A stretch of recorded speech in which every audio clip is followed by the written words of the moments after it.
Ito ang mainit-init pa na balitang ibinahagi ng Yahoo News Japan na ibinalita nila na itong si Shingo Waki, isang dating Japan at OPBF Oriental Pacific Super Bantamweight Champion, numamon din para sa isang world title fight noon ay lumabas sa kanyang YouTube channel na Shingo Waki's Region Channel na kung saan siya mismo ay may prediksyon kung sino nga bang susunod na makakalaban ng monster ng Japan na sina Uya Inoue para sa undisputed Super Bantamweight World Title Fight ngayong darating na buwan ng Disyembre sa taong kasalukuyan.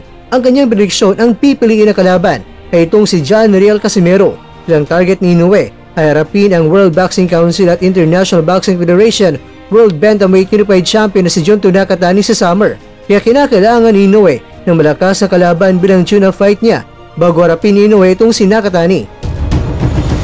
Ang susunod na laban ni Inoue ay nakatakda ngayong September 14 sa Japan. Laban yan kay Murodjon Akhmadaliev.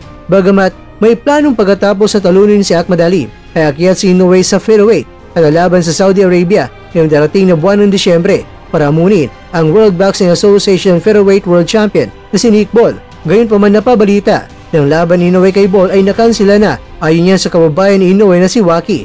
Kaya ibig sabihin, dapat may isang boksingero na harapin si Inoue sa buwan ng Disyembre. Matagal nang tutol si Waki sa planong pag-akyat ni Inoue sa featherweight kahit pa isang beses lang.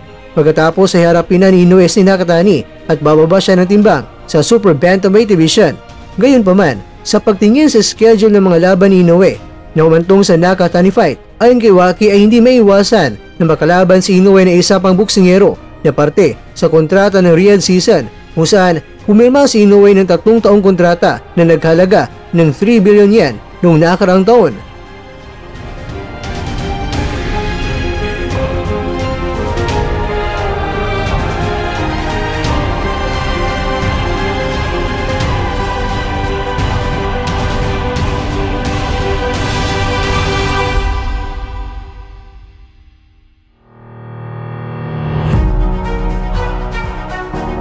Mga kakwento, hinulaan na ni Waki ang 3-division world champion na si John Riel Casimero.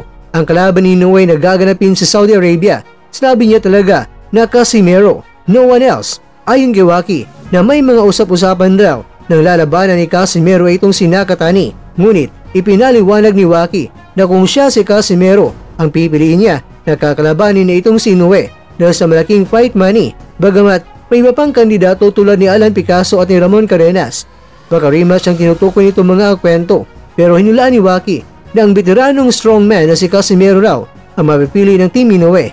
Naku kakwento, kung magdilang anghel si Waki at gagaan ang bulang kristal na may abracadabra, naku, Inoue Casimero ay baka matutuloy na ito. Ano sa tingin nyo kakwento? Agree ka ba sa kababayan ni Inoue sa mga ibinunyag nito?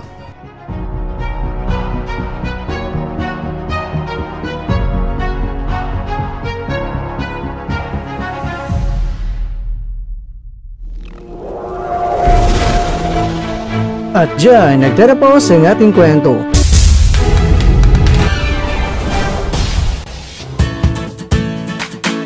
Maraming salamat mga kakwento sa inyong panonood. Pero baka naman mga kakwento ay nagustuhan niyo po ang kwento natin ngayon.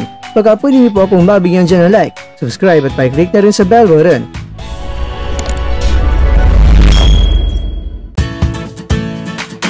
Pero bago tayo tatapos mga kwento, syempre, shoutout po muna tayo dyan sa ating mga kakwento. Kay kakwentong Bibot Miranda, kay kakwentong Gabriel Nalasa, kay kakwentong Edson Bagalay, at kakwentong nanonood ngayon, shoutout sa iyo dyan. Bueno, hanggang dito na po muna ang ating kwentuhan at abangan nyo na po ating susunod na video. At dito lang po yan sa isang channel na kung saan maaring ito'y mga kwentong di pa na kwento sa inyo.